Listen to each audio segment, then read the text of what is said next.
a maioria do Supremo Tribunal Federal decidiu essa semana que a nova lei de improbidade administrativa vai poder retroagir para beneficiar agentes públicos processados em casos culposos. A Luciana Verdolim tem as informações. Olha, o destaque essa semana no Supremo Tribunal Federal foi a definição com relação à abrangência da nova lei de improbidade administrativa que foi aprovada no ano passado por deputados e senadores. É uma lei mais branda, muito menos rigorosa que a anterior e até por conta disso, quem já foi condenado com base nas regras anteriores, nas regras que valiam até o ano passado, tentavam aí reverter as suas condenações. Dos 11 ministros do Supremo Tribunal Federal, 7 entenderam que a regra só deve ser aplicada quando o processo ainda estiver em curso, ou seja, quando ainda houver a possibilidade de se fazer algum tipo de recurso. Processo já transitado em julgado, ou seja, aquele que já teve a condenação final, não pode ser reaberto, levando em consideração as novas regras da improbidade administrativa, que além de analisar o caso em questão, se houve ou não dano, prejuízo aos cofres públicos, pela nova legislação, é preciso se comprovar que houve a intenção do agente público de lesar os cofres nacionais. Por isso, a condenação fica muito mais complicada. Havia 3 entendimentos lá no Supremo Tribunal Federal, de que a nova regra não deveria ser aplicada para ninguém, deveria ser aplicada para todo mundo, e a regra que acabou vigorando, que ela deve ser aplicada de forma a beneficiar apenas aqueles processos que ainda estão sendo discutidos dentro do tribunal. Quem já foi condenado com base na regra anterior, a gente viu aí vários políticos que estavam esperando essa decisão do Supremo Tribunal Federal para ver se conseguiriam ou não o registro para a candidatura no fim do ano lá no Tribunal Superior Eleitoral para se candidatar às eleições de outubro, acabaram aí sendo frustrados porque a lei só vale em casos que ainda estiverem abertos dentro do judiciário brasileiro. O caso gera jurisprudência, ou seja, deve ser observada essa decisão em todas as outras questões que forem encaminhadas ao judiciário brasileiro. Só lá no Supremo Tribunal Federal há cerca de 1.200 recursos nesse sentido. De Brasília, Luciana Verdolim. Luciana Verdolim, obrigada pelas informações, e a gente segue falando sobre a lei de improbidade administrativa, mas agora com convidado.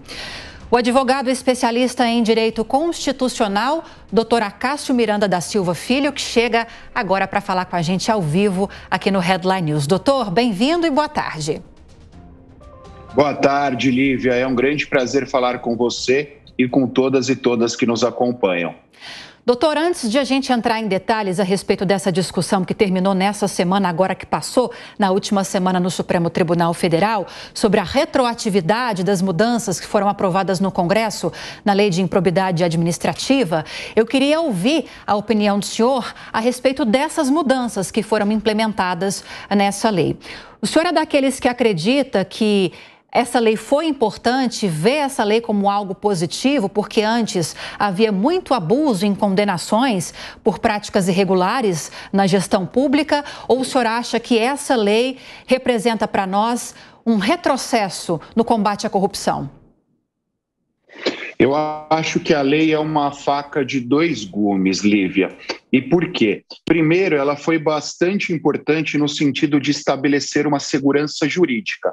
Porque a verdade é, antes da edição da lei atual, nós discutíamos muito sobre a aplicabilidade ou não da culpa nos atos de improbidade administrativa, e nós tínhamos uma jurisprudência vacilante. Por vezes, casos idênticos, julgados por juízes diferentes, tinham resultados muito discrepantes. E isso, é óbvio, reverberava numa insegurança jurídica que não é condizente com o nosso ordenamento jurídico. Contudo, é importante nós ressaltarmos também que a lei acabou sendo muito mais branda em relação à lei anterior. Além de reparar esses aspectos aos quais fiz menção, relacionados à segurança jurídica, ela também impôs muito mais requisitos para a configuração de um ato de improbidade. Então, a verdade é que também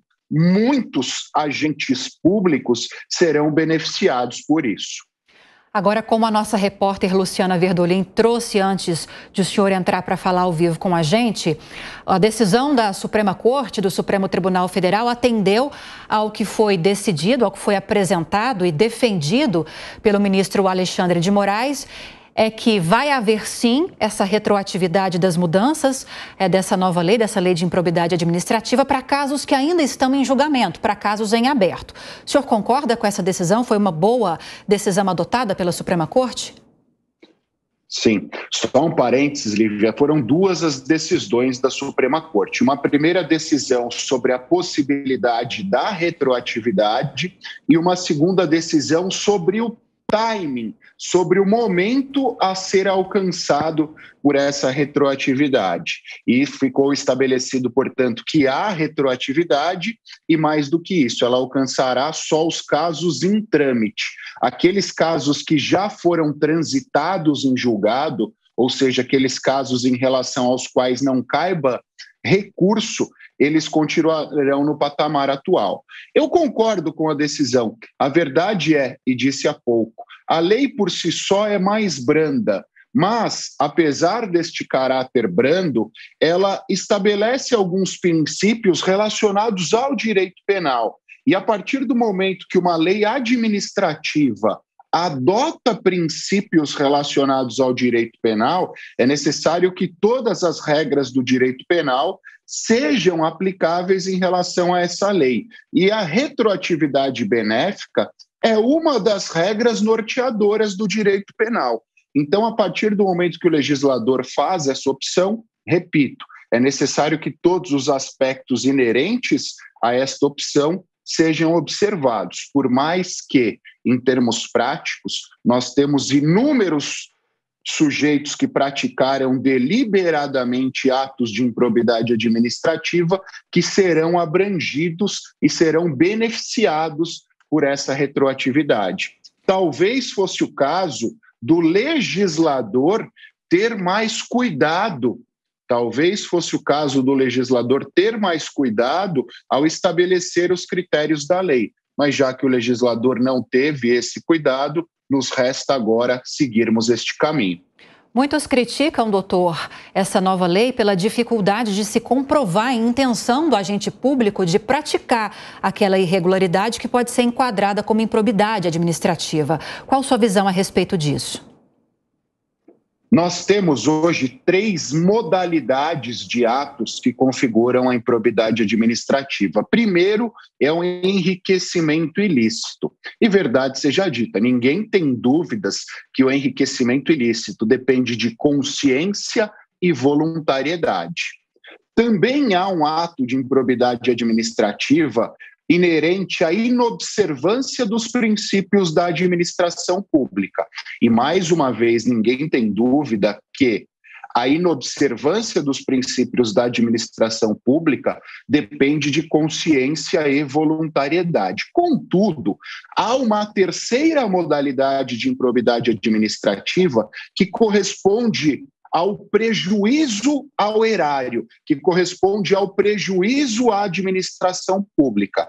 E em relação a esta terceira modalidade, que nós tínhamos uma discussão. Por quê? Há o prejuízo ao erário que decorre de consciência e voluntariedade, deliberadamente e de forma consciente o agente público pratica este prejuízo ao erário, da mesma forma que atos culposos também podem levar a um prejuízo ao erário. Às vezes o agente público não tinha a intenção, mas o ato praticado por ele levou a este prejuízo. E é exatamente esse o ponto que nós temos que discutir.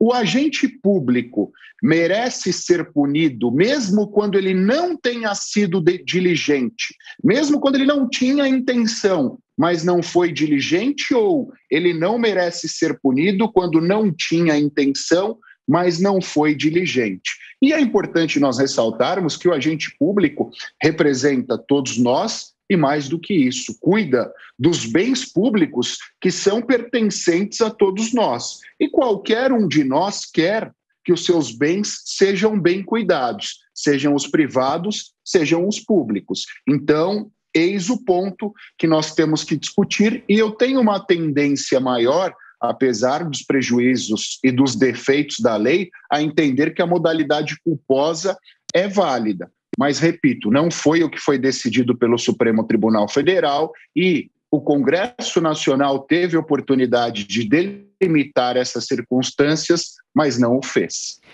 Agora, doutor, o senhor acredita que essa decisão da Suprema Corte pode impactar significativamente a corrida eleitoral, o cenário eleitoral que está se desenhando, ou que praticamente já está desenhado?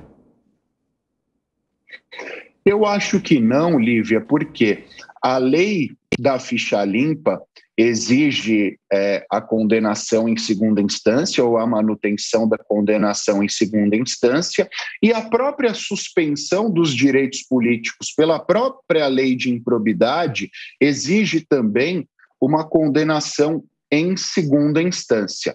Já que o Supremo Tribunal Federal estabeleceu que não serão atingidos aqueles casos onde há o trânsito em julgado, via de regra, poucos os políticos serão beneficiados. Mas nós teremos alguma incerteza, sim. Apesar de poucas incertezas, nós teremos algumas. Por quê? Aqueles políticos que já foram condenados em segunda instância e interpuseram recurso especial ao STJ ou recurso extraordinário ao Supremo Tribunal Federal, eles vão requerer a suspensão da decisão de segunda instância e vão arguir que, pelo fato de não ter havido ainda o trânsito em julgado, eles serão beneficiados pela atual decisão do Supremo. É uma discussão bastante jurídica, repito, é uma discussão que alcançará poucos candidatos, nenhum dos candidatos à presidência da República ou dos grandes players que estejam disputando os governos dos estados serão beneficiados por isso. Mas candidatos a deputado e até candidatos ao Senado eventualmente terão esse benefício e ficará uma incerteza para o eleitor, porque o eleitor pode dar o seu voto, pode escolher esse candidato e amanhã ou depois o próprio judiciário pode entender que a condição dele de elegibilidade não era válida e acabar cassando a sua diplomação e até o seu mandato. É isso que eu ia abordar com o senhor, doutor. Diante do tempo, as eleições estão prestes a acontecer, primeiro turno já no dia 2 de outubro, e diante dessa possibilidade de processos acontecerem de candidatos com as suas respectivas defesas recorrerem para tentar ser enquadrados nessa nova lei ou nas mudanças que foram aprovadas dentro da lei de improbidade administrativa, é possível que as eleições vão acontecer, que os candidatos serão eleitos, serão escolhidos e só depois da diplomação que essa questão possa ser resolvida e alguns terem de ser impugnados, né? Terem a candidatura ou então a eleição impugnada e terem de sair desse cenário eleitoral. Sem dúvida. É exatamente esse o ponto, Lívia. Infelizmente, os eleitores, nós eleitores, estaremos sujeitos a estas circunstâncias. É óbvio que faz parte do jogo, são observadas regras processuais inerentes aos recursos, que são uma garantia que todos nós temos.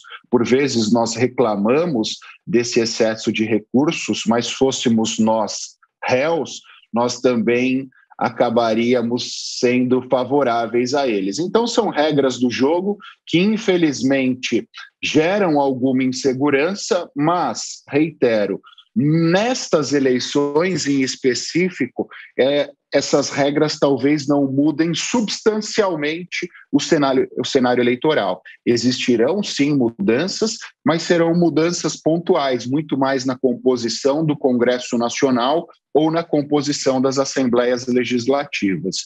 Não alterará o resultado da eleição majoritária para a presidência da República e também não terá o condão de alterar o resultado para as eleições dos governos dos principais estados e até do Distrito Federal, que nós tínhamos lá um caso específico relacionado à lei. Pois bem, doutor Acácio Miranda da Silva, especialista em Direito Constitucional. Doutor, obrigada pelos esclarecimentos neste domingo. Boa tarde, boa semana. Obrigado, Lívia. Sempre um prazer estar com você, querida, e com todos os nossos ouvintes e telespectadores. Um ótimo domingo. Obrigada.